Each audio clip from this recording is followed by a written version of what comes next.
ये मूल मंत्र शिव महापुराण का है। इसमें भी शिव महापुराण में लिखा गया है कि माता बहनों को नमः शिवाय का जाप करना है, पंचाक्षर मंत्र का। और जितने भी हमारे भाई लोग हैं उनको ओम नमः शिवाय का जाप करना है। आप बोलोगे ये क्या, मंदिर तो हमने हाउसफुल कर रखा है और हम ओम क्यों नहीं गा सकते? इसका एक वैज्ञानिक कारण भी है और एक आध्यात्मिक कारण ये भी है कि ओम ये बीज मंत्र है। क्या है? बीज मंत्र है। बीज मंत्र माता बहनें नहीं गा सकती, शास्त्र में निषिद्ध है। मैं उसका प्रमाण भी आपको देने जा रहा हूं। दैत्य गुरु शुक्राचार्य की कन्या, क्या नाम? देवयानी। दैत्य गुरु शुक्राचार्य की कन्या देवयानी। दैत्य गुरु शुक्राचार्य ने 20,000 वर्षों तक शीर्षासन करके शिव से अमृत संजीवनी विद्या प्राप्त की थी और उस विद्या के द्वारा दैत्य गुरु शुक्राचार्य मरे हुए व्यक्ति को, राक्षसों को जीवित करते थे। उन्हें उसमें महारत हासिल थी। अब देवता राक्षसों को मारते थे और दैत्य गुरु शुक्राचार्य उनको जीवित करते थे। देवता परेशान हो गए। देवताओं ने एक योजना बनाई। देवगुरु बृहस्पति के पुत्र कच्छ ये भेष बदलकर दैत्य गुरु शुक्राचार्य के आश्रम में जा पहुंचे और गुरुदेव के शिष्य बन गए। कच्छ को दैत्य गुरु शुक्राचार्य की कन्या देवयानी ने अपना पति मान लिया। अब गुरुदेव की कन्या उसको पति मानेगी तो हम क्या करेंगे? हम क्या पापड़ बेलेंगे? बाकी लोगों ने सोचा, बाकी शिष्यों को द्वेष आ गया कच्छ का और बाकी शिष्यों ने कच्छ को 2-3 बार मारना चाहा, 2-3 बार मारा भी, लेकिन दैत्य गुरु शुक्राचार्य मरे हुए आदमी को जीवित करते थे ये अमृत संजीवनी मंत्र से।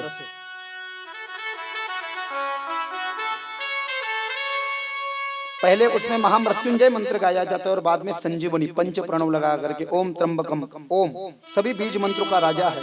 बीज मंत्र माता बहन नहीं गा सकती है, लेकिन उसका पति साथ में होना चाहिए और पति के सहित गुरुदेव से उसने उस मंत्र की दीक्षा ली होनी चाहिए। ये मैं शास्त्र प्रमाण आपको दे रहा हूं। देवयानी ने 2 बार जीवित कराया कच्छ को। तीसरी बार तो ऐसी सेटिंग लगाई सभी शिष्यों ने कि उसे मारा और मार करके उसके शरीर के टुकड़े टुकड़े करके यत्र तत्र बिखेर दिए और उसका जो प्राण शेष बचा था, द्रव रूपी प्राण माने कि जल बन चुका था ना उसका प्राण, वे प्राण द्रव में लेकर के एक पात्र में डाला और वह प्राण दूध में मिला करके गुरुदेव को पिला दिया। दैत्य गुरु शुक्राचार्य ने कच्छ के प्राण को पी लिया।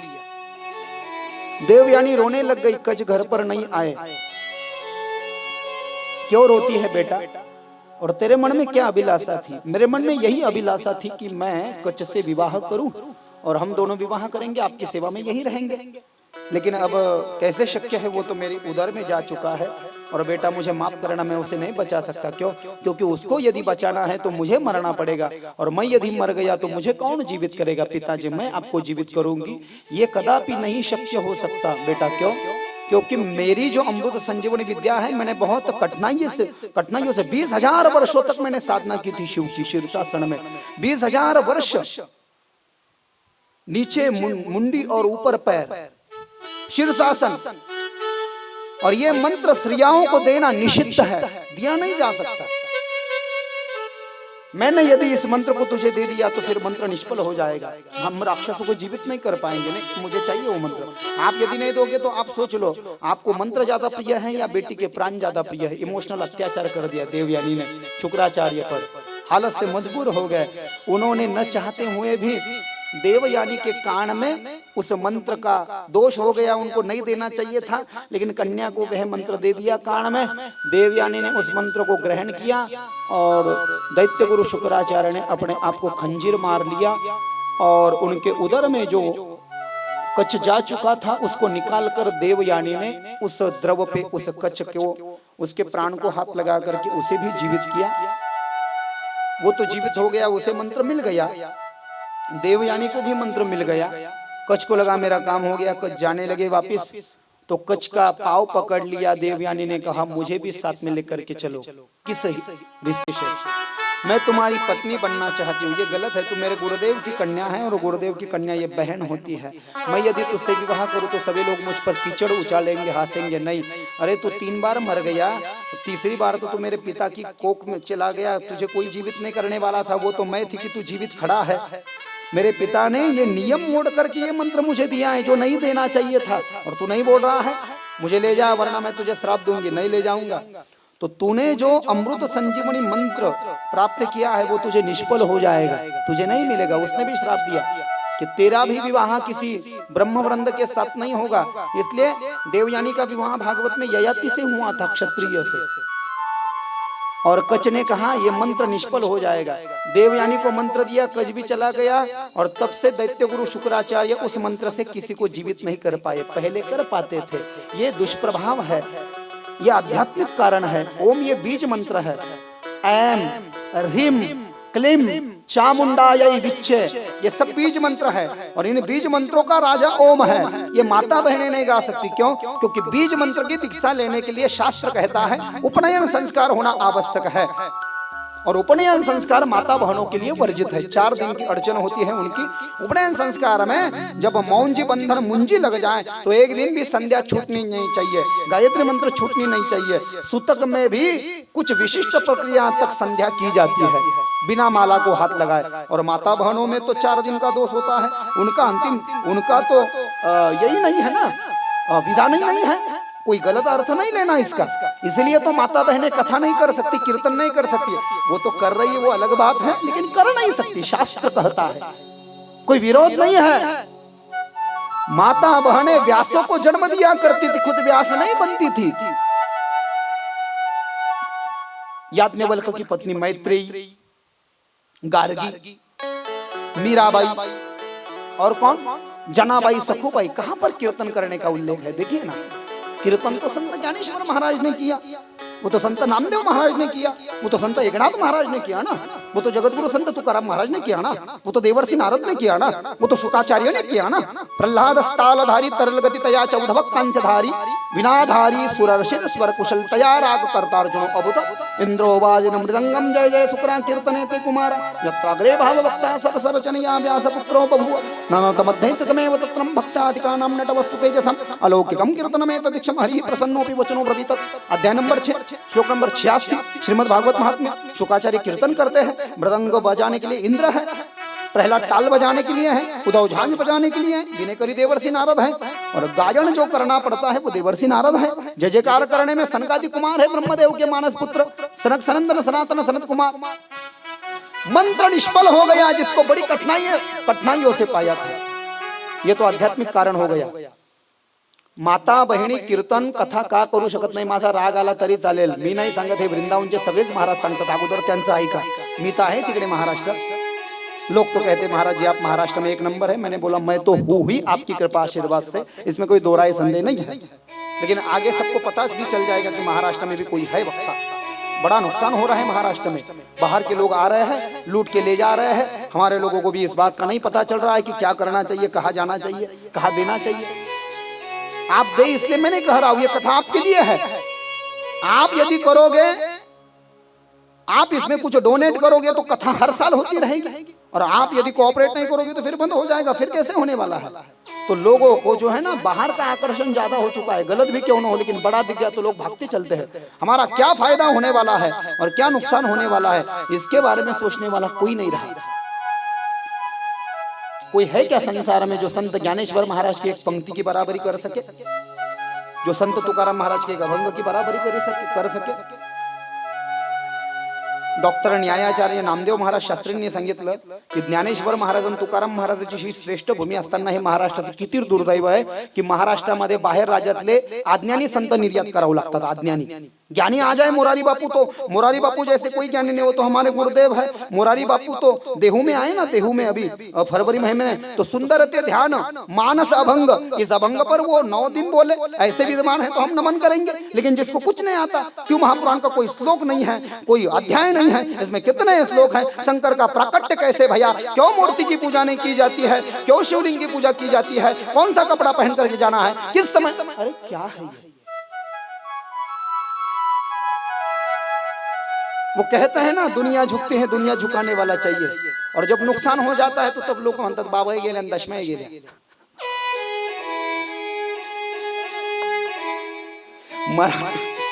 हे मराठी मध्ये एक म्हणच आहे,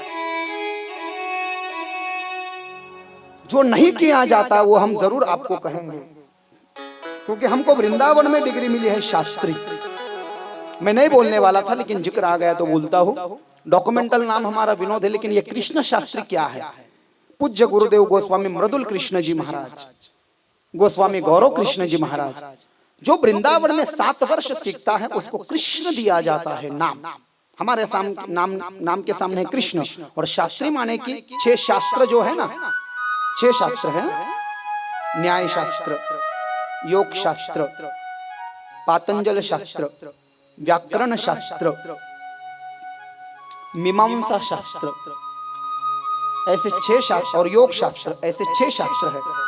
इन 6 शास्त्रों की परिभाषा जिसको मालूम है, शास्त्र का परिहार जो कर सकता है, शास्त्रीय व्याख्याएं जो दे सकता है, शास्त्रीय दर्शन जो करा सकता है, जो प्रमाणित बात कर सकता है, उसको शास्त्री कहते हैं। उसको मन से तो कोई भी लगा लेगा, उसमें क्या है, वो तो कोई भी लगा लेगा।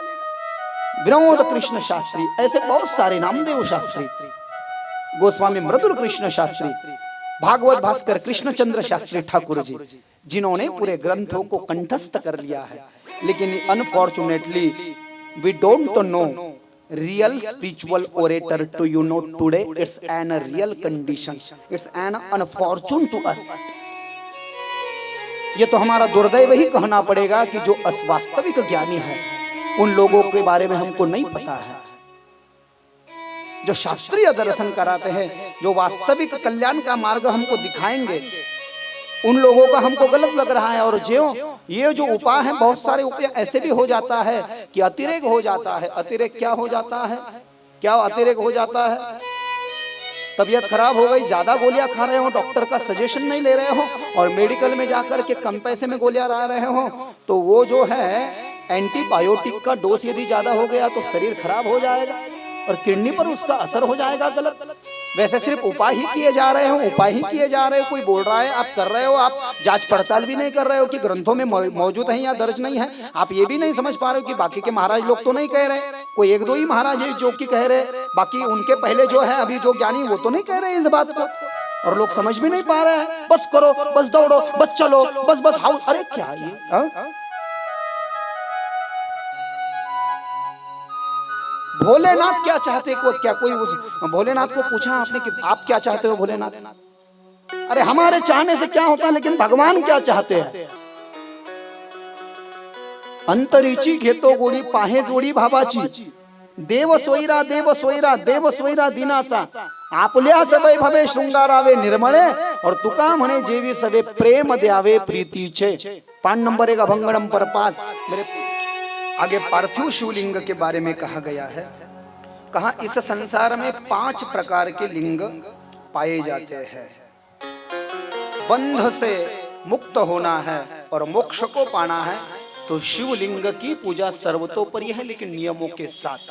वास्तविक रूप में शिव महापुराण कथा ये कह रही है, शिव महापुराण कथा ये कह रही है कि माता बहनें शिव के लिंग को तो छोड़ो, वेदी को भी हाथ न लगाए, लेकिन कोई बात नहीं, वेदी को हाथ लगाए और शिवलिंग को भी लगाए तो उसका एक समय आप सीमित कर लीजिएगा, निर्धारित। माने कि हमारे एक ड्यूटी को जाने का जो समय रहा होगा, चाय पीने का एक समय होगा, तो वो एक समय आप कर दीजिएगा। उससे थोड़ा बच गए तो बच गए शिव की नजरिए में से, दोष होने से। यदि किसी भी समय जाओ और किसी भी समय उसको भाई महादेव ऐसा करते हैं लोग हमारे मैंने देखा है, मैंने खेड़े गांव में देखा है। वो पांडुरंग को भी वैसे ही करते हैं, हमारे विठो को भी परेशान कर दिया, भाई मासा पांडुरंग, भाई मासा विठो, भाई मासा विठो, और उसकी पप्पियां लेने को शुरू कर दे भगवान की पैरों की। ऐसा नहीं होता है माता बहनों, ये कोई विनोद की बात नहीं है, मैं सत्य कह रहा हूं आपसे। बड़ा गलत हो जाएगा, आपको लग रहा होगा भक्ति, लेकिन दोष हो जाएगा। पूज्य राजेश्वर रामायणी के बारे में सुना है आपने? वो रामायण की बड़ी चौपाइयां गाते थे सुंदर। मैं उनके आश्रम में रहता हूँ वृंदावन में, वो ब्रह्मलीन हो गए, सुना है क्या? बड़ी सुंदर सुंदर चौपाइयां गाते थे रामायण की।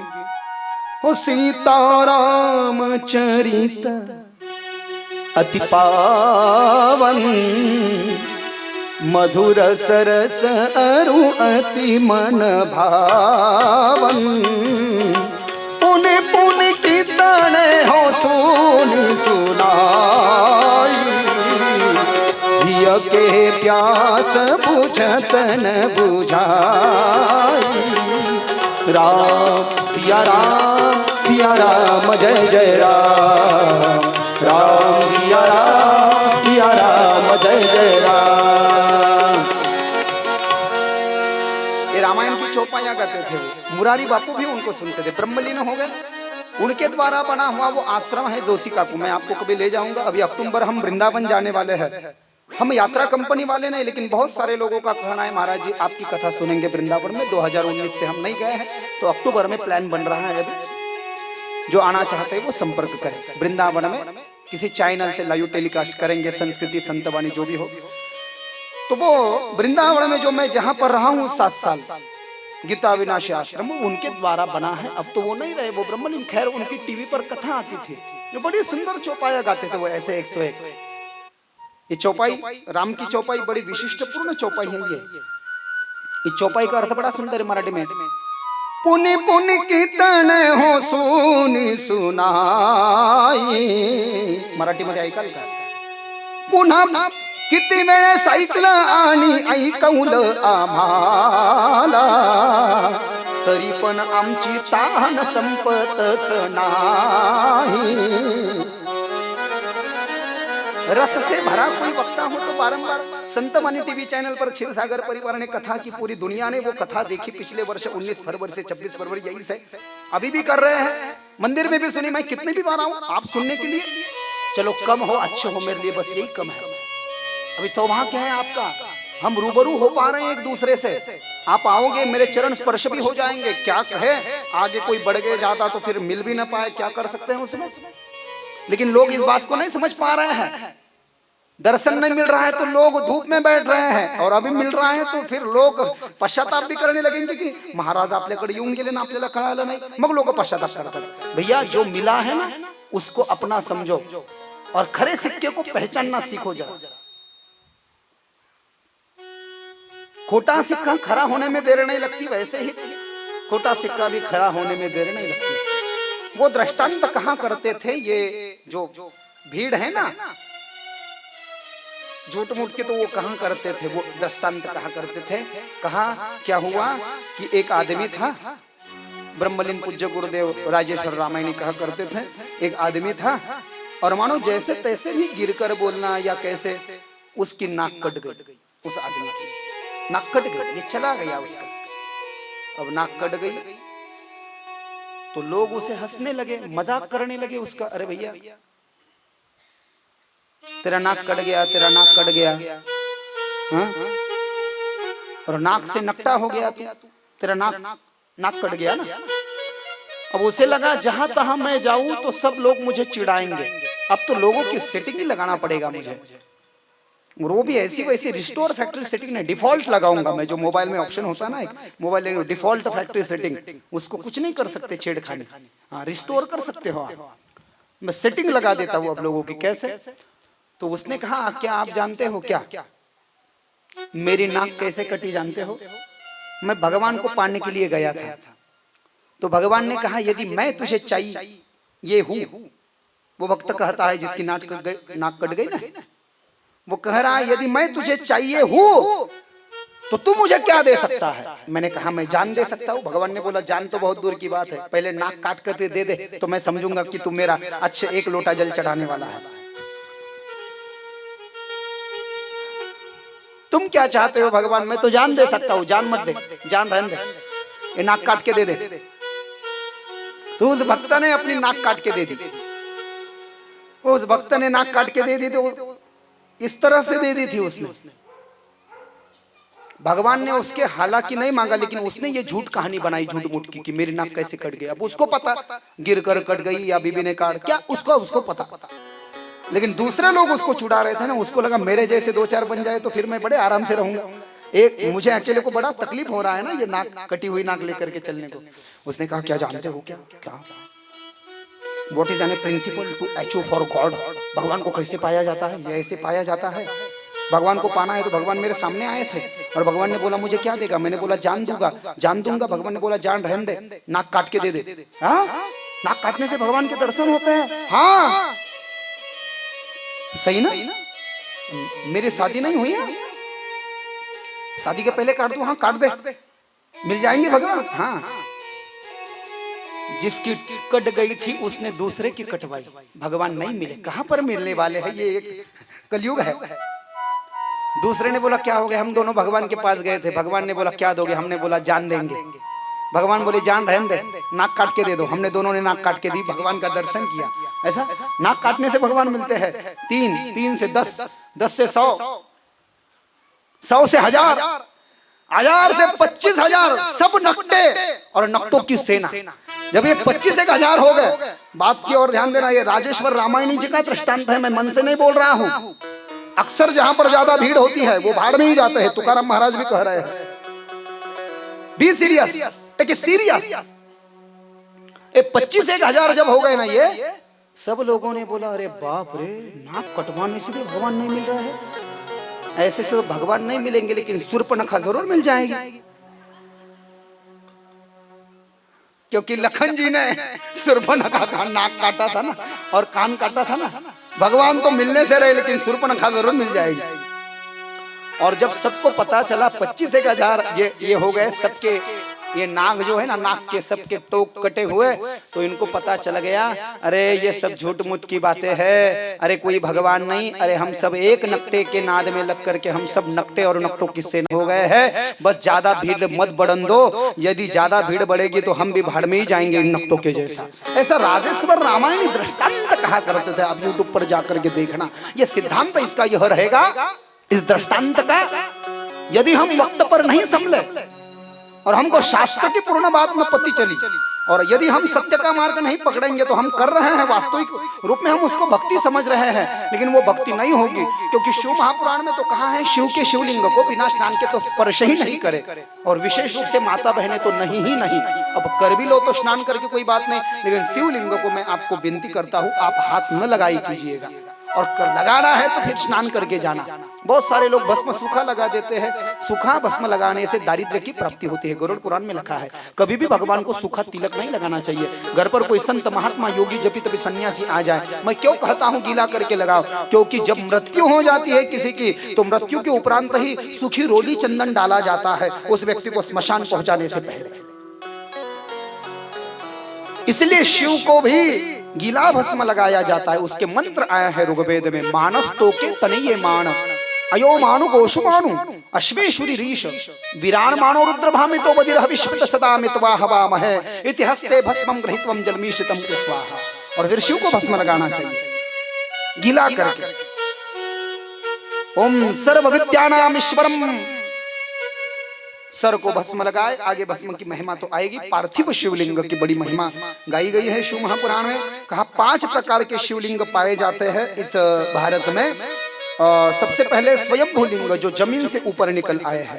बिंदु लिंग माने कि एक कागज पर पेन से बिंदु बना देना और उसी को शिवलिंग के रूप में पूजना, ध्यान लगाना, इसको बिंदु लिंग कहा गया है।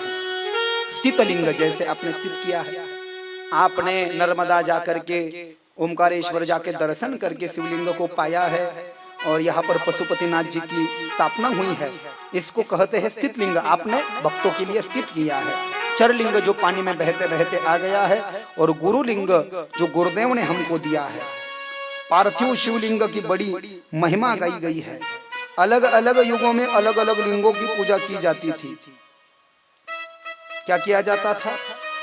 अलग अलग युगों में अलग अलग लिंगों की पूजा की जाती थी। सत्य युग में रत्नों से बने हुए शिवलिंग की पूजा करने का विधान था। त्रेता युग में सुवर्ण से निर्मित माने कि सोने से बने हुए लिंग की पूजा करते थे। द्वापर युग में जल से बने हुए लिंग की पूजा करते थे। और अब कलयुग में पार्थिव शिवलिंग, विहिरीच्या पाण्याखालची वाळू, नदीच्या पाण्याखालची वाळू, अपने खेत में जाकर के मिट्टी उठा लाना और मिट्टी में जल डाल देना, उसका कीचड़ बनाना और कीचड़ बना करके उसकी पूजा करना। पार्थिव माने की पूजा करने के बाद में विसर्जन। जैसे गणेश जी 10 दिन आते हैं ना गणपति में, तो विसर्जन पार्थिव। ये पार्थिव शिवलिंग से शिव जी बड़े प्रसन्न हो जाते हैं। उसका विशिष्ट विधि आगे कहा है। पार्थिव शिवलिंग पूजन से क्या महात्म्य है। ऐसा नहीं है कि पार्थिव शिवलिंग की पूजा की महिमा गाई गई है तो वही फल देगा, ये नहीं देगा का, ये भी देगा। और हमारे देवग्रह में जो शिव पिंडी रखी है शिव की, वो भी फल देगा। लेकिन आपको यदि विशिष्ट कोई मनोकामना पूर्ण करनी है तो क्या करें।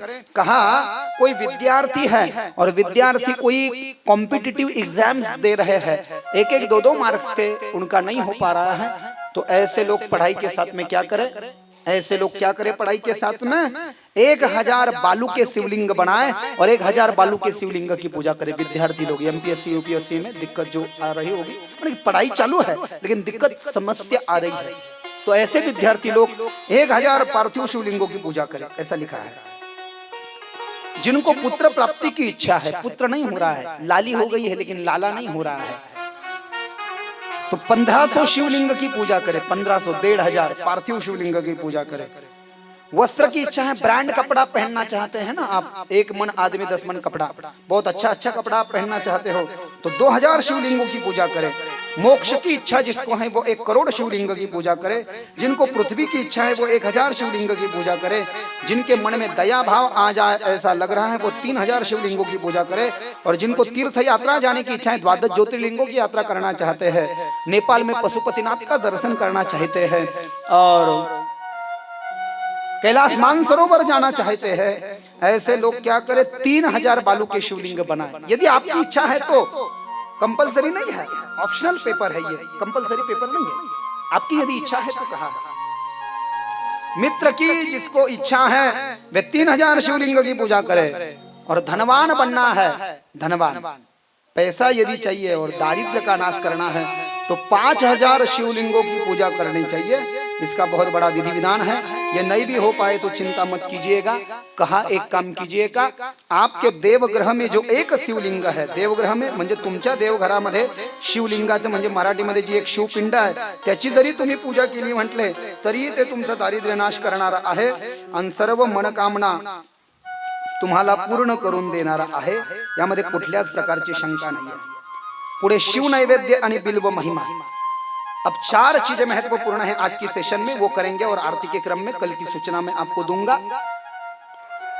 शिव का नैवेद्य 1, बेल का महात्म्य 2, भस्म की महिमा 3 और रुद्राक्ष का महात्म्य 4। ये 4 चीजें भी हमने यदि जान ली तो शिव महापुराण हो गया, ऐसा उसका अर्थ हो जाएगा। शिव महापुराण के विद्येश्वर संहिता को ज्ञान संहिता कहा है, वेदांत संहिता कहा है, ज्ञान का भंडार है ये। इसी पर 7 दिन चर्चा, कभी कभी तो 7 दिन बीत जाते हैं जोशी का को, इसके आगे मैं नहीं जा पाता व्याख्या करते करते। ये इतना बड़ा है विद्येश्वर संहिता, बाकी तो दूर छूट जाता है।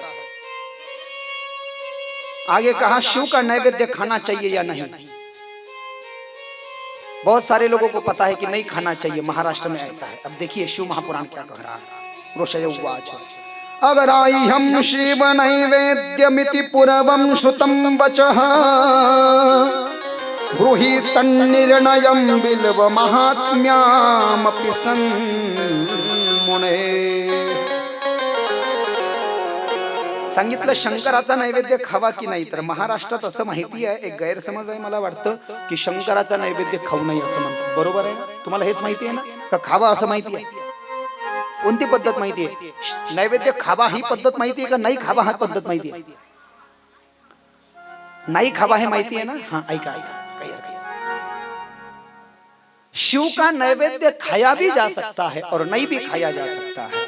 देखिए यदि कोई शिव का मंदिर है और उस शिव मंदिर में शिव भगवान के प्रॉपर पुजारी कास्ट किए हुए हैं, उनको कहते हैं जोगन। मैं तो शिव की पुजारन बनूंगी, अपने भोले की जोगन बनोगी, चरण छूके मैं कुंदन बनूंगी, मी तो शिवची पुजारन बने। शिव के पुजारी को महाराष्ट्र में गुरव कहते हैं, पोथी की भाषा। शंकर की पूजा करने वाले पुजारी गुरव यदि वहां पर है और उनकी पत्नी है, माने कि जोगन है, और वो यदि उस भोग का स्वीकार करते हैं तो वही खा सकते हैं। हम लेकर के जाते हैं भोग, लेकिन उन्होंने कहा हम आपको नहीं देंगे, हम ही खाएंगे, तो उनका अधिकार है। लेकिन उन्होंने यदि कहा आप ये भोग खा सकते हो तो हमको खाना चाहिए। पण गैरसमज तुमच्या मनात असा आहे की इथे पशुपतीनाथाला नैवेद्य दाखवलं तो तुम्ही खायचा नाही, तर हा खूप मोठा दोष आहे का? तर खायचा नहीं असं सांगितलं नाही, लेकिन शिव महापुराण की कथा कहती है अरे शिव का नैवेद्य नहीं खाने से ज्यादा दोष हो जाता है, बहुत बड़ा दोष है। क्यों? अरे वो तो प्रसाद है भगवान का, ऐसे कौन कहता है? हाँ, लेकिन उसमें कुछ नियम बदल जाते हैं। आता तुमच्या इथे कोणी प्रॉपर पुजारी नाही शंकराचा, जो शंकराला एक तांब्याभर पाणी घालायला येईल आणि जो नैवेद्य दाखवल तोच पुजारी होईल ना। प्रॉपर पुजारी इथे नाही ना। प्रॉपर पुजारी जर का तिथे असला तर मग त्याचा अधिकार आहे। लेकिन आप किसी शिव के मंदिर में जाते हो तो शिव महापुराण में कहा है किसी एकांतेश्वर महादेव के मंदिर में चले जाना चाहिए। एकांतेश्वर, एकांतेश्वर माने कि जो मंदिर बहुत दूर है और जिस मंदिर में कोई जाता नहीं, ऐसे एकांतेश्वर महादेव की पूजा करना चाहिए, उसका अभिषेक करना चाहिए, उसको एक लोटा जल चढ़ाना चाहिए, उसको गीला भस्म लगाना चाहिए, उसको बेल का पत्ता चढ़ाना चाहिए, वहां पर चूरमे का लड्डू भोग में दिखाना चाहिए, वहां पर पाशुपत व्रत करना चाहिए और वहां पर पूर्ण व्यंजनों से बना हुआ भोग का नैवेद्य समर्पित करके शिव को वो भोग बता करके खुद को वो खाना चाहिए। एकांतेश्वर महादेव की बड़ी महिमा गाई गई है शिव महापुराण। जिथे पुजारी आहे तिथे पुजारी नैवेद्य खाईल, पण जिथे पुजारी नाही तिथे तुम्ही नैवेद्य खायला पाहिजे। शिवच्या नैवेद्याला प्रसन्नतेने पाहिलं तरी अनेक पापे नाहीशी होतात आणि प्रत्यक्ष जर का श्रद्धा भावाने खाल्ला तर काय खाल्ला तर सगळ्या जन्मातले पाप नाहीसे होतात। शिव को नैवेद्य खाने का क्या फल है? जन्म जन्मांतर के पाप कट जाते हैं, बड़े प्रसन्न हो जाते हैं। शिव का भोग खा लिया तो पाशुपत व्रत में भी हम 3 भोग ले जाते हैं ना, 3 कटोरियां, 2 तो वहां पर छोड़ देते हैं, एक शिव के लिए, एक भक्तों के लिए, एक घर पर ले आते हैं। वो तो खाते हैं तो बाकी क्यों नहीं चलेगा? बाकी भी चलना चाहिए, जरूर चलना चाहिए। और यदि आपको कोई दिक्कत लग रही है इसमें तो आप एक काम करना, आपके देवग्रह में जो शिव की पिंडी स्थापित है ना, उसी को भोग दिखा देना और वही ले लेना।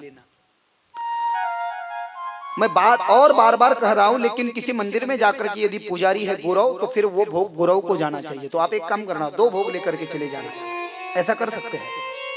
तुम्हाला शंकराचं नैवेद्य खावा असं वाटत असेल, 2 नैवेद्य न्यायचे, एक गुरुजींना देऊन टाकायचं, ते जे असतील त्यांचे विशिष्ट पुजारी का संकेत है ना शास्त्र में, पहारेदार शिव के, उनको दे देना एक, और एक आप खुद खा लेना। शिव का नैवेद्य ग्रहण करने से शिव सायुज्यता प्राप्त होती है। शिव सायुज्यता माने की शिवलोक की प्राप्ति होती है। ज्या घरामध्ये शिवजींना नैवेद्य दाखवला जातो ते घर अत्यंत पवित्र बनते। शिवजी का स्मरण, कोई शिव भक्त तो ऐसे आप यकीन नहीं मानेंगे, चाय का भोग चाय से ही शुरू होता है, चाय का भी भोग बताया जाता है। ऐसे कई शिव भक्त है हमारे भारत देश में। हाँ, ये देखो, ये हमारे क्षीरसागर काकू भी दिखाते हैं, बहुत अच्छी बात है, ताली बजनी चाहिए। जो भी हम करते हैं हमारे वृंदावन में तो ऐसा है, आप यकीन नहीं मानोगे, रात में ठाकुर जी के नाइट कपड़े भी वृंदावन में जाकर के देखना। भैया हमको लगता है तो भगवान को नहीं लगता है क्या? अलग कपड़ा है, रात में ठाकुर जी का श्रृंगार किया जाता है और ठाकुर जी को रात में कपड़ा ढक करके कोई ठंडी न लगे ठाकुर जी को, सवेरे अलग कपड़ा है, फिर उनका लंगोट लगाया जाता है और चाय का वो सब भोग दिया जाता है। चहा पासून सुरुवात होते, चहाचा नैवेद्य, पाण्याचा नैवेद्य, पाण्यामध्ये तुलसी पत्र टाकलेलं। शिव सायुज्यता प्राप्त करता है वो जो जीव, जो हम सब इस्तेमाल कर रहे हैं वो शिव को देने से। जो मनुष्य शिवजींचा नैवेद्य अग्राह्य मानतो, खात नहीं तो महापात की समझावा। और आगे जो है ना, आगे बेल के वृक्ष की बड़ी ही सुंदर महिमा गाई गई है। बेल के वृक्ष की कहा, बिल्व वृक्ष जो है वो साक्षात महादेव का स्वरूप है। बिल्व वृक्ष में 3 देवता विराजित है, ब्रह्मा विष्णु महेश। बेल की क्या महिमा कहे, कोई चीज भगवान को दो या न दो, लेकिन एक चीज देना पड़ती है, वो है बेल। अब दिया तो जाता है लेकिन क्यों दिया जाता है ये भी हमको पता नहीं है। I am 100% sure here you don't know. चढ़ाया तो जाता है लेकिन क्यों चढ़ाया जाता है ये ऐसी बात हो गई, आप गलत मत समझना। डॉक्टर के साथ में जो कंपाउंडर होता है, कंपाउंडर को बस पता है कि इंजेक्शन देना है, लेकिन क्यों देना है वो नहीं पता है, उसको देना है बस इतना ही पता है। डॉक्टर साहब को पता है देना है, लेकिन देने से क्या होता है ये डॉक्टर को पता है, कंपाउंडर को क्या पता है, बस देना है। अरे बेल का पत्ता चढ़ाते हैं लेकिन क्यों चढ़ाते हैं, इसका कोई कारण रहा होगा ना। और ऐसा क्या हुआ था जो कि भोलेनाथ बेल का ही पत्ता चढ़ाते, क्यों तुलसी का पत्ता नहीं चलेगा? चलता है, वर्जित नहीं है। केतकी के पुष्प को वर्जित किया है, तुलसी के पत्ते को वर्जित नहीं है। क्यों? बेल क्या नारायण को बुरा लगता है? और नहीं, नारायण तो कहते मुझे भी बेल का पत्ता चाहिए, और नारायण की जो तुलसी है वो तुलसी की मंजरी का तो भोलेनाथ को भी चाहिए। लेकिन ये दोनों देवता एक बन चुके हैं। हरिहरा नाही भेद नका करू वाद एक एकाचे हृदय गोडी साखरेच्या ठाई वेदका सिनाड एक वेलांटीचा आड उजवे वाम भाग तुका म्हणे एकच अंग। अभंग नंबर 99 4 चरण तुकाराम महाराजांची कैलासवासी बाबूराव देवड़े कृत अभंग गाथा। 365 दिनों में साल में एक ही दिन ऐसा है माताजी, कार्तिक शुद्ध चतुर्दशी, बैकुंठ चतुर्दशी। वो बैकुंठ चतुर्दशी के दिन में ना जो है ना, रात में नारायण को 1000 तुलसी के दल नहीं, नारायण को 1000 बेल के पत्ते चढ़ाए जाते हैं, और शिव को जो है ना सुबह सुबह 1000 तुलसी मंजरियां चढ़ाई जाती है। स्कंद पुराण में वर्णन है। ऐसा क्यों? महादेवाला 1000 तुळशीचे पानं चढवतात वैकुंठ चतुर्दशीला, आणि भगवान विष्णूला 1000 बेलाचे पानं चढवतात। याचाच अर्थ बेल रोज वाहिला चालतो विष्णूला, दत्तात्रयाला, पांडुरंगाला, रामाला, कृष्णाला, पण वाहत नाहीत। याचा अर्थ ते घेत नाहीत। ते म्हणतात महादेवाच्या पूजेत कमी पडून जाईल, आम्हाला नका देऊ, आम्हाला वैकुंठ चतुर्दशीलाच द्या। हे दत्तात्रयाचं, कृष्णाचं, रामाचं, बालाजीचं, पांडुरंगाचं मोठेपण। इकडे महादेवाला काही तुळशी चालत नाही असं नाही ना। तुळशी महादेव म्हणतात मला रोज येऊ द्या, पण मला जर का तुळशी रोज दिली तर विष्णूच्या 24 अवताराला तुळशी लागते ना। मग दत्तात्रय, पांडुरंग, नरसिंह, राम, कृष्ण, बालाजी, पांडुरंग, वामन, कृष्ण, त्या 24 जणांच्या पूजेमध्ये तुळशी कमी पडेल, मला नका देऊ, मला 364 दिवस बेलच द्या, आणि त्यांना तुळशीचं पानच द्या। मला तुळशी आवडते, मला वाटतं की विष्णूची तुळशी मी घ्यावी, पण त्याला वाईट वाटेल, मी फक्त एकच दिवस घेतो 1000 तुळशी वैकुंठ चतुर्दशीच्या दिवशी। आता ऐका, तुळशी का विष्णू घेतात ते मॅटर भागवतातलं वेगळं आहे, त्याची व्याख्या मी इथे करणार नाही, परंतु महादेवाला बेल का आवडतो ऐका। महादेव को बेल का पत्ता चढ़ाया जाता है, बड़ा विशिष्ट कारण शिव महापुराण में लिखा गया। जब समुद्र मंथन की कथा हुई थी, बात की और बहुत ध्यान देना, जब सागर मंथन की कथा हुई थी भागवत में, तो सागर मंथन की समय 14 रत्न इंद्र के जो दुर्वासा ऋषि के श्राप से सागर में डूब गए थे, मंद्राचल पर्वत का मथनी बनाया गया और वासुकी सर्प की नेति बनाई गई। 3 कलश निकलने वाले थे। हलाहल विष का निकला है पहले, बाद में शराब का निकलने वाला था, बाद में अमृत का निकलने वाला था। तो हलाहल विष जो निकला है ना, तो उस हलाहल विष को महादेव पान कर गए थे। 2-4 बूंदे धरती पर गिरी, अजगर बन गए, सर्प बन गए, उसके विषैले पत्ते बन गए, बाकी महादेव ने पी लिया। बेलाचं पान महादेवाला का चढवतात आणि का आवडतात आणि कधीपासून? समुद्र मंथनाच्या कथेशी संबंध है। वो समुद्र मंथन का विष पीने से पहले महादेव बेल के पत्ते को जानते तक नहीं थे, ये लिखा है, कोई संबंध नहीं था दूर दूर तक। महादेव जी जो है ना, वो महादेव जी वो जहर पी गए। जहर पीने के बाद में चक्कर आ गए, मूर्छित हो गए। नीलकंठेश्वर महादेव की जय। गला नीला हो गया, राम राम गाने लगे, लेकिन उठ नहीं रहे थे। लोग घबरा गए, भोलेनाथ चले तो नहीं गए? अरे भगवान है, कैसे जाएंगे? उठ ही नहीं रहे थे, घबरा गए सब देवता। अरे बाप, लगता है माँ पार्वती तो अब तो हमारी जान ही लेकर के रहेगी। आपको शर्म नहीं आई? मेरे पति को जहर पिला दिया। सभी देवता घबरा गए।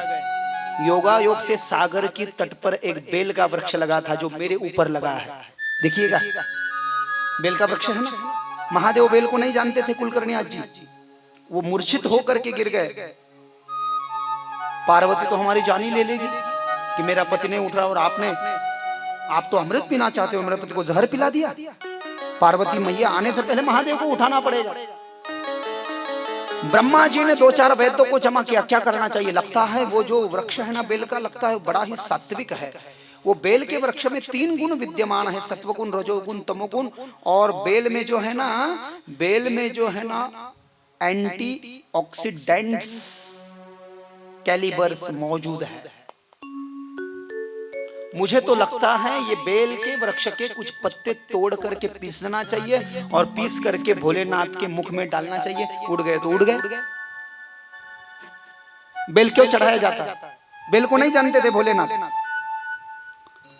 ब्रह्मा जी ने 2-4 पत्ते तुड़वाए बेलपत्रियों के, उसको पीस करके उसका काढ़ा रस बनवाया।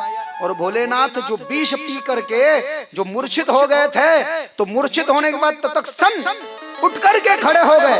अरे वो कौन सी दवाई है जिससे मैं उठ खड़ा हुआ हूँ? किसी ने कहा वो जो वृक्ष दिखाई दे रहा है ना बेल का, वो वृक्ष है। भोलेनाथ दौड़े चले गए और वृक्ष को सीने से लगा लिया और कहा ये बेल का पत्ता, चाहे कोई मुझे फूल दे न दे, हार दे न दे, कोई माला दे या न दे, लेकिन ये बेल का पत्ता बस चढ़ा दे, मैं उसके लिए दौड़ा चला आऊंगा। इसीलिए भोलेनाथ को तब से वो भोलेनाथ उठ खड़े हुए थे उस बेल पत्र के काढ़े से। बड़ा ही पावरफुल। तब से महादेव को बेल का पत्ता चढ़ाया जाता है। कहा बेल के वृक्ष के नीचे जो पार्थिव शिवलिंग की पूजा करता है और मन में संकल्प करता है, संकल्प की पूर्ति होती है उसके। बेल के वृक्ष के नीचे बैठ करके एक लोटा भर के जल लेता है और एक लोटा भर के जल लेकर के हाथ में ये बेल का पत्ता लेता है और ये बेल का पत्ता उस लोटे के जल में भिगोकर, उस जल को भिगोकर बेल के पत्ते को लगा हुआ जल अपने माथे पर छिड़कता है और तीर्थों का नाम लेता है। वृंदावन, काशी, तो जिन जिन तीर्थों का नाम बेल के वृक्ष के नीचे बैठ करके हाथ में लोटा पकड़ करके वह जल से भरा हुआ ये उसमें भिगो करके अपने माथे पर अवग्रहण करता है, उन तीर्थों के यात्रा का फल उसको मिल जाता है। इतना पावरफुल है ये बेल का वृक्ष। इतना ही नहीं, और लिखा गया कोई नास्तिक आदमी है, जीवन में कभी शिव की भक्ति उसने नहीं की है, किसी का देहांत हो जाए, किसी की मृत्यु हो जाए और मरे हुए आदमी का शव यदि बेल के वृक्ष के नीचे से ले जाया जाए, वह कितना भी पतित क्यों न रहा हो, तत्क्षण मुक्त होकर के शिवलोक चला जाता है। लेकिन याद रखना, मरे हुए आदमी का शव बेल के वृक्ष के नीचे से जाना चाहिए। और बेल के वृक्ष को यदि हमारे घर के उत्तर दिशा में लगाया जाए, बेल के वृक्ष को यदि हमारे घर के उत्तर दिशा में लगाया जाए तो कोई भी सर्प, नाग आदि कीटाणु, दुष्शक्तियां हमारे घर में प्रवेश नहीं करती है। ये तो आध्यात्मिक रूप से हो गया। आगे तो ये आध्यात्मिक उसकी परिभाषा हो गई, scientifically effected every human body to the बेल पत्र। बेल पत्र क्या करता है? किसी को यदि बुखार आ गया है तो बुखार आने के बाद में कोणाला जर का ताप आला तर ताप आल्यावर बेलाच्या पानाचा काढा घेतला पाहिजे। वो बारंबार जो बुखार आ रहा है वो कम हो जाता है। किसी को यदि मधुमक्खी ने काट लिया है और दवा पानी से असर नहीं हो रहा है तो बेल के पत्तों को पीस करके उसका रस वो मधुमक्खी ने जिस जगह पर काटा है उस जगह पर लगाने से वो जख्म जल्दी से सुधार आने में मदद होता है। जो हृदय रोगी है, हार्ट अटैक जिनको आकर के गया है, श्वास से संबंधित जिनको बीमारियां हैं, ऐसे लोग भी बेल पत्र का काढ़ा बना करके पिए तो उनका हृदय मजबूत होता है। गर्मी के दिनों में मुंह आ जाता है, जिह्वा पर छाले आ जाते हैं, तो मुंह आया है, जिह्वा पर छाले आए हैं, तो बेल का पत्ता जो है ना ये चबा चबा करके खाना चाहिए। उससे वो जो हमारी जिह्वा पर जो फुंसियां आ जाती है वो चली जाती है। और पूरी दुनिया जिससे परेशान है, बोलना तो नहीं चाहिए लेकिन बोलना आवश्यक है, आया है एक बीमारी से पूरी दुनिया परेशान है। क्या नाम बीमारी का? हाँ, क्या नाम? नहीं बराबर है। देखिए अभी नीचे से बोला है पाइल्स, बवासीर, और उसमें भी खूनी बवासीर। उस पर ये बेल का पत्ता बड़ा असरदार है। शिवलिंग पर चढ़ाया वहां बेल पत्ता नहीं, ये काम करना। जहां पर बेल का वृक्ष लगा है, बेल के वृक्ष के मूल को पीसना, जमीन को जो है मिट्टी खोद करके बेल के वृक्ष का जो मूल है, थोड़ा मूल काट लेना, उस मूल को धो लेना, उस मूल को अच्छा पीस लेना, उस मूल को पीस करके उसमें पीसी हुई शक्कर डालना। बेलाच्या झाडाचं मूळ असं काय म्हणतात त्याला मराठीमध्ये, पिसून, हिंदी जमेगा मुझे मराठी नहीं, वो पीस करके उसमें शक्कर भी उसकी बराबरी में डाल करके, बराबरी में शक्कर, बराबरी में बेल के पत्ते का मूल एकत्रित करके एक हफ्ते भर 1 चम्मच भर वो बेल के पत्ते के मूल का पिसा हुआ चूर्ण और एक उसके ही बराबरी में डाली हुई शक्कर पीसी हुई 1 चम्मच भर दोनों लेकर के 1 गिलास ठंडे पानी में उसको 3 टाइम पीना है, सुबह, दोपहर, शाम में। यदि डॉक्टर से आपको दवाई से राहत नहीं मिल रही है तो ये उपाय करके देख लीजिएगा, बड़ा असरदार साबित होगा। बेल की महिमा, बेल के रस में यदि शहद डाल करके पिया तो सर्दी, जुकाम, खांसी कम होती है। और पेट की बीमारी के लिए भी बेल पत्र का रस पीना चाहिए। और क्या करना चाहिए, यदि आपको लगता है कि बड़ी पैसे के झमेले चल रहे हैं तो शिवरात्रि के दिन रात के समय शिव के मंदिर में जाइएगा और बेल का एक पत्ता लीजिएगा। ये बेल के पत्ते पर सफेद भस्म से तीनों पत्तों पर लिखिएगा, क्या लिखिएगा, उम आने की उमा और म आने की महेश। लिख करके ये बेल का पत्ता, डंठल जो है वो महादेव की ओर रहेगा और ये इसका जो मूल है वो हमारी तरफ रहेगा। डंठल म्हणजे देठ महादेवाकडे, मूल आपल्याकडे, और जो इसका कोमल भाग है वो नीचे जाएगा। लिख करके ये डंठल महादेव की ओर करके मन की इच्छा मांगना कि सभी मेरा आराम से हो जाए, सभी झमेले छूट जाए। वो बेल का पत्ता उठा करके घर आइएगा, तिजोरी में रख दीजिएगा। अगली साल की शिवरात्रि में उसका विसर्जन कर दीजिएगा। जरूर जीवन के भाव बदले मिलेंगे।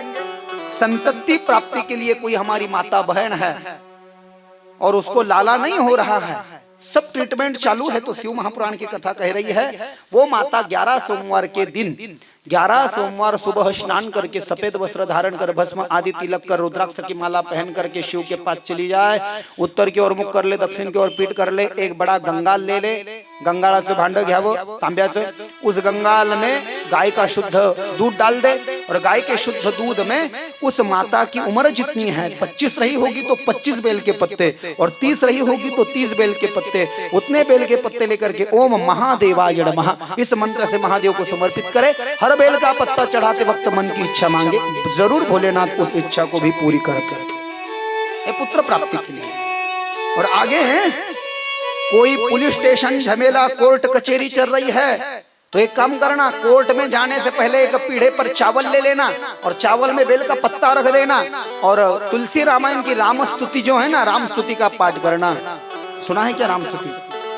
तुलसी रामायण की, श्री रामचंद्र कृपालु भजुमन हरण भव भय दारुणम नव कंज लोचन कंज मुख कर कंज पद कंजारुणम श्री राम। ये गाना है, उस बेल के पत्ते को उठा के जेब में रखना है, काम हो जाने के बाद में विसर्जित करना है। ये बेल की महिमा है। और बेल चढ़ाते वक्त आपको क्या गाना है बोलिए ना, आप क्या गाते हो? 108 बेल के पत्ते चढ़ाते हो तो क्या गाते हो? 108 नाम गा सकते हो या बिल्वाष्टक आया है शिव महापुराण में, बिल्वाष्टक। बेल का पत्ता कितना चढ़ाना है? 3 चढ़ाना है, 5 चढ़ाना है, 7 चढ़ाना है। ध्यान देना है, उसमें छिद्र नहीं होना चाहिए, कीटाणु नहीं होना चाहिए, तब फल मिलेगा आपको। और आपको बिल्वाष्टक गाना है। एक बेल का पत्ता चढ़ाने से करोड़ों यज्ञ करने के और अश्वमेघ यज्ञ करने का फल मिल जाता है।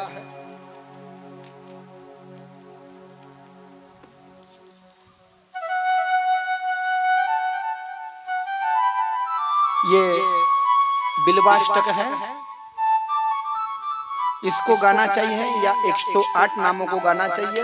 कथा पूर्णता की ओर जा रही है। आगे भस्म की महिमा पूछी है कि भस्म का क्या महात्म्य है। अब भस्म शिव को लगाया जाता है, लेकिन सच बोलना, जैसा बेल का है वैसा ही है क्या आपका? कि लगाया जाता है, लेकिन क्यों लगाया जाता है ये पता है या नहीं? इसके भी 2 कारण है। बेल के हमने आध्यात्मिक महत्व को भी जाना और वैज्ञानिक महत्व को भी जाना। विविधिम भस्मम संप्रोक्तम सर्वमंगलदम परम तत्प्रकारमहं वक्षे सावधानतया शृणुः। एकमज्ञेयं महाभस्मं द्वितीयं स्वल्पसंज्ञकं महाभस्मम् इति प्रोक्तं भस्मनानाविधं परम्। भस्म शिव को लगाया जाता है, लेकिन क्यों लगाया जाता है जानते हो? सुनिएगा। महादेव बेलाचं पान केव्हापासून घेतात हे मी तुम्हाला सांगितलं। चक्कर येऊन पडले होते विष पिऊन, आता भस्म केव्हापासून लावतात ऐका। भगवान भोलेनाथ की पहली पत्नी सती अपने पिता दक्ष के यहाँ पर गए थे। पिता भवन जब गई भवानी, तुलसी रामायण की चौपाई। दक्ष त्रास काहू न सनमानी, सादर मिली बहुरी एक माता, भगिनी मिली बहु मुस्काता। राम सिया राम जय जय राम। सती अपने पिता के यहाँ पर गई। ईशान्य रुद्र कलश शिव का है, वो रखा नहीं था। सती ने अपने पति का अपमान हुआ यह जान करके अपने प्राणों का बलिदान दे दिया, छलांग लगा दी हवन कुंड में। सती का शरीर जल गया। शिव भ्रमित हो गए, जटा की गांठ छोड़ी, छोड़ते नहीं कभी, लेकिन छोड़ दी और 2-4 बाल सर से अलग करके पत्थर पर दे मारे। वीरभद्र का प्राकट्य हुआ। वीरभद्र ने दक्ष की गर्दन काट डाली। आगे है वो चर्चा। लेकिन शिव को लगा मेरी पत्नी मर गई, बड़े दुखी हो गए शिव। और भगवान शिव ने सती का जला हुआ शरीर, सती का जला हुआ शरीर जो है ना, सती का जला हुआ शरीर अपने कंधे पर लिया और भारत में इर्द गिर्द यत्र तत्र घूमने लगे। सुनिए ना प्रभु जी, जाने दीजिए, चली गई सती, अब छोड़ दीजिए, नहीं सुन रहे हैं। नारायण आए, नारायण ने धनुष को तीर लगाया और एक ही तीर के 108 तीर बन गए। सती की जले हुए शरीर के 108 टुकड़े हुए, भारत में 108 जगह पर गिरे। उसके 108 सिद्धपीठ बने देवी के, ये देवी भागवत में लिखा। लेकिन सती के शरीर के जब टुकड़े हुए तो उसके जले हुए शरीर का कोई भस्म नीचे गिर गया था, विभूति भभूत। वो शिव ने हाथ में पकड़ लिया क्षीर सागर का। देखिए भस्म भी कब से लगा रहा है। मेरे शिव की जो एक चीज चढ़ाई जाती, हर चीज का कारण है, ऐसे नहीं होता है। कोई कारण है उसका कि क्यों लेते हैं भैया। भस्म भी कब से लेते हैं? सती का देह छूटने से पहले नहीं लगाते थे भस्म। ये सती के शरीर का त्याग हो गया और उसके जले हुए शरीर की जो विभूति निकली, वो विभूति उसकी याद में महादेव ने हर जगह लगा दी। ललाटे, कंठे, दक्षिण स्कंधे, वाम स्कंधे, पार्श्वे है, नाभो हो, सब इसके मंत्र भी आए हैं शास्त्र में। अघोरेभ्यो अघोरेभ्यम। और महादेव ने कहा अब सती चली गई है, 87,000 वर्ष समाधी मध्ये राहिले महादेव। तारकासुराला मारण्याकरता सतीच पार्वती होऊन आली, उद्या ती कथा येईल आणि मग लग्न केलं। पर आता महादेवाला वाटलं ये सती के शरीर का भस्म तो मुझे बड़ा ही अच्छा फील दिया है इसने, अब बार बार तो मेरी पत्नी जल नहीं सकती ना, अब मुझे भस्म कौन देगा। अब सुनिए, यही तो अंदर की बात है, यही तो सस्पेंस है। भस्म का, सती का भस्म तो एक बार लगाया अक्षीर सागर का को, लेकिन महादेव को जो है ना, महादेवाला कर्मेणा आता भस्म मला कौन दे। फिर महादेव ने तय किया कि मैं स्मशान में जाकर के जो चिताएं जल रही है वो जले हुए चिताओं का भस्म लगा करके अपने आप को सैटिस्फाइड मानूंगा। चिता भस्मं लेपम स्रगपि नृपरोति परिकरः अमंगल्यम शीलः। आप भी लगाइए ना चिता का भस्म, है हम में हिम्मत। तो कहा चिंता मत करना, वो तो भोलेनाथ लगाएंगे, हम कौन सा भस्म लगाए। 2 प्रकार के भस्म, एक स्वल्प भस्म सस्ता वाला और महाभस्म जो हवन करते हैं। हवन कुंड बना करके लकड़ियां हवन सामग्री एकत्रित करके जो जलाते हैं, रक्षा शांत हो जाती। विभूति भस्म, वो भस्म हम संभाल करके रखे और उसको हम लगाए खुद को। ठीक है, ये आध्यात्मिक पार्श्वभूमि है कि महादेव कब से भस्म लगाते हैं। अब हमको क्या करना है, महादेव को भस्म लगाना है। सवेरे 6 से 12 भस्म लगा ले तो केसरी चंदन मिक्स करना है उसमें, क्योंकि सिद्धियों का चंदन है भस्म, केसरी रंग है सिद्धियों का। पीला चंदन ये वशीकारक है, इंप्रेसिव, हिप्नोटाइज करने वाला है, दोपहर का समय है वो। और सफेद भस्म रात में 6 से 12 लगाना है, वो सभी ज्ञान प्रदायक है, ज्ञान पाने का समय शाम का होता है। अब भस्म क्यों लगाया जाता है? दो कारण है इसका। वैज्ञानिक कारक यह है कि चमड़ी के संबंधी बीमारियां चली जाती है। मैंने कल भी बोला, नागिन नहीं होणार तुम्हाला, वारुळ होणार नहीं, फोड़ येणार नहीं, पिंपल्स येणार नहीं। इसके लिए भस्म लगाना चाहिए। मुल्तानी माटी से बेहतर भस्म। और भस्म लगाने का एक अर्थ और भी है कि अंततो गतवा इस शरीर का होना तो भस्म ही है, इसलिए पहले जान लो और भस्म लगा लो। नागेंद्र हराय त्रिलोचनाय भस्मांगरागाय महेश्वराय नित्याय शुद्धाय दिगंबराय तस्मै नकाराय नमः शिवाय। क्या कहे भस्म की बड़ी महिमा है। कहा जो जीव भस्म लगाता है उसको शिवलोक से विमान आता है लेने के लिए, और जो रुद्राक्ष की माला पहनता है उसे लेने के लिए शिव आते हैं। रुद्राक्ष ये शिव का स्वरूप है। रुद्राक्ष की कथा कह करके मैं बराबर 9 बजे पूर्ण विराम दे रहा हूँ सूचना दे करके। गुरु चरित्र की कथा है। एक आदमी पथभ्रष्ट हो गया, अपने माँ बाप को छोड़ दिया, भगवान को छोड़ दिया, पत्नी को छोड़ दिया, वैश्यागमनी बन गया, वैश्या को ही बीवी मान लिया, वैश्या के घर पे जाकर के मर गया। उस आदमी के अंतिम कर्म किसी ने नहीं किए, और गरुड़ पुराण कहता है अंतिम कर्म यदि न किया जाए तो फल नहीं होता है, मुक्ति नहीं होती है। उस वैश्या के घर पर मरे हुए आदमी का शरीर जंगल में फेंकवाया गया। 3 दिन से वह पापी आदमी जंगल में पड़ा रहा, किसी ने उसको जलाया नहीं, किसी ने उसके अंतिम संस्कार नहीं किए। अब सुनिएगा, शिवरात्रि थी। शिवरात्रि के दिन जंगल के बाहर जो शिव का मंदिर था, वो शिव के मंदिर में एक श्वान कुत्ता चला गया, मुझे खाने को कुछ मिलेगा करके। मैं भस्म की महिमा गा रहा हूं, उस कुत्ते को कुछ मिला नहीं।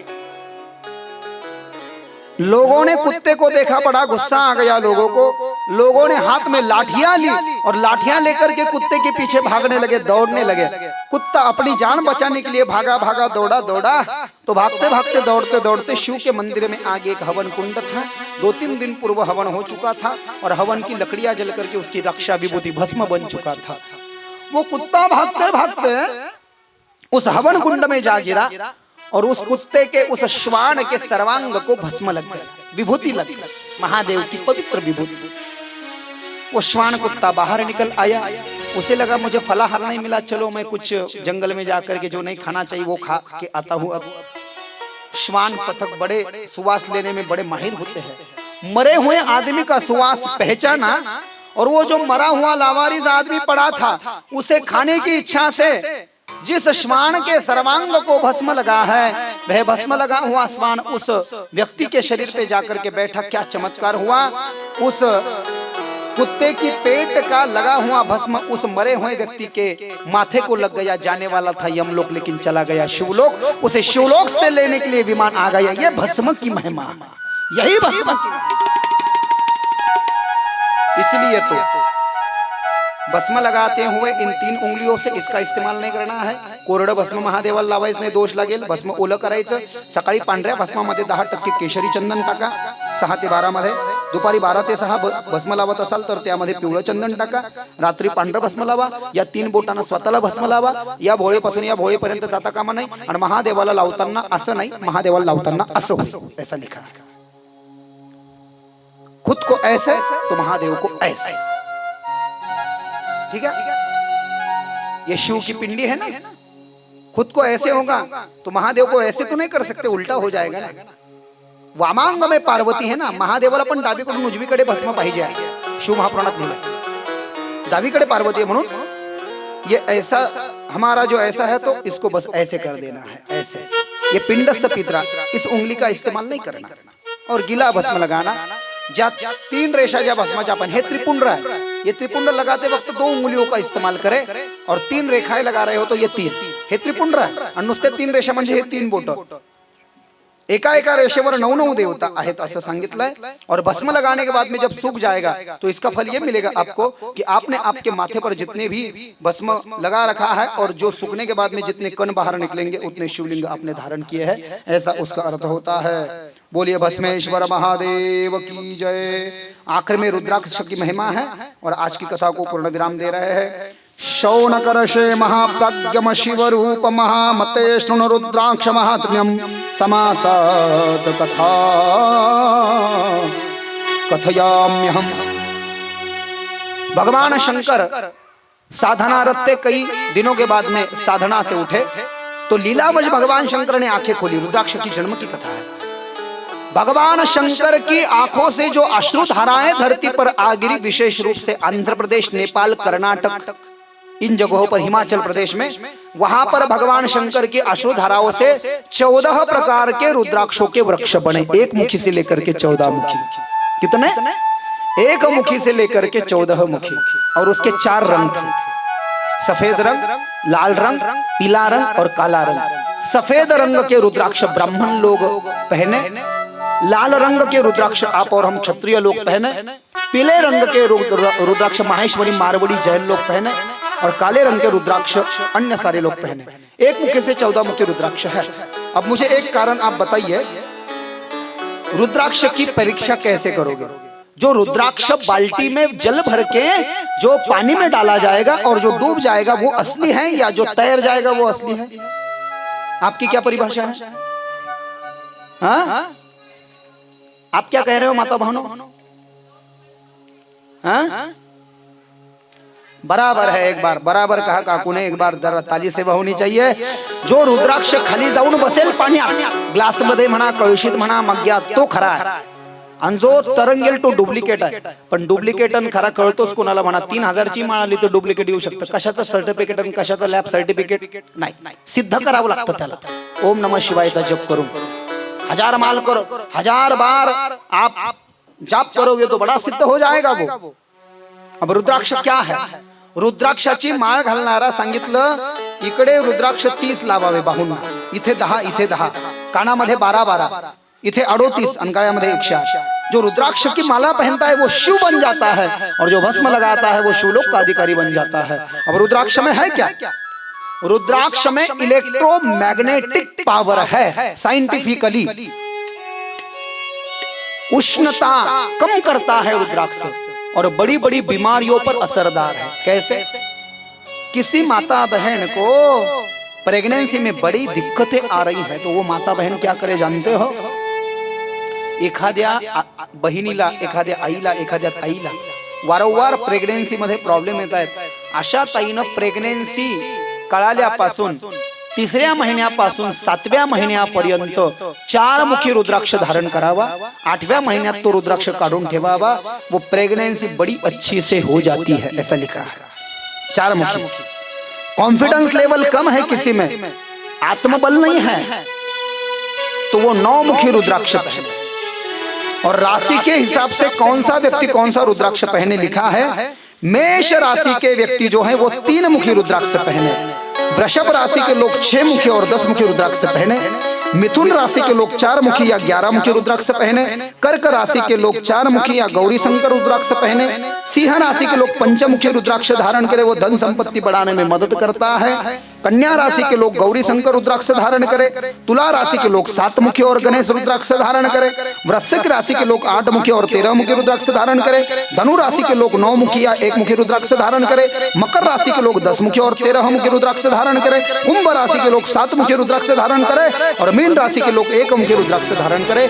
याद रहे, रुद्राक्ष पहन करके किसी के अंतिम संस्कार में नहीं जाए. रुद्राक्ष पहन करके दीर्घ शंका के लिए न जाए. लघु शंका माने कि इट मींस दैट टॉयलेट, दीर्घ शंका बड़ी.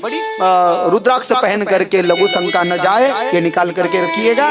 रुद्राक्ष पहन करके दीर्घ शंका के लिए न जाए. रुद्राक्ष पहन करके किसी के शौच में न जाए. रुद्राक्ष पहन करके बिल्कुल न सोए, और रुद्राक्ष पहन करके कोई गलत काम न करे. एक रुद्राक्ष पहन सकते हैं. कहा रुद्राक्ष पहनते वक्त शिव महापुराण की कथा कह रही है, एक रुद्राक्ष यदि आपको पहनना है तो एक रुद्राक्ष एक पीले या लाल धागे में ही पहनना है. काला धागा अशुभ माना जाता है, काले धागे में रुद्राक्ष नहीं पहनना होता है.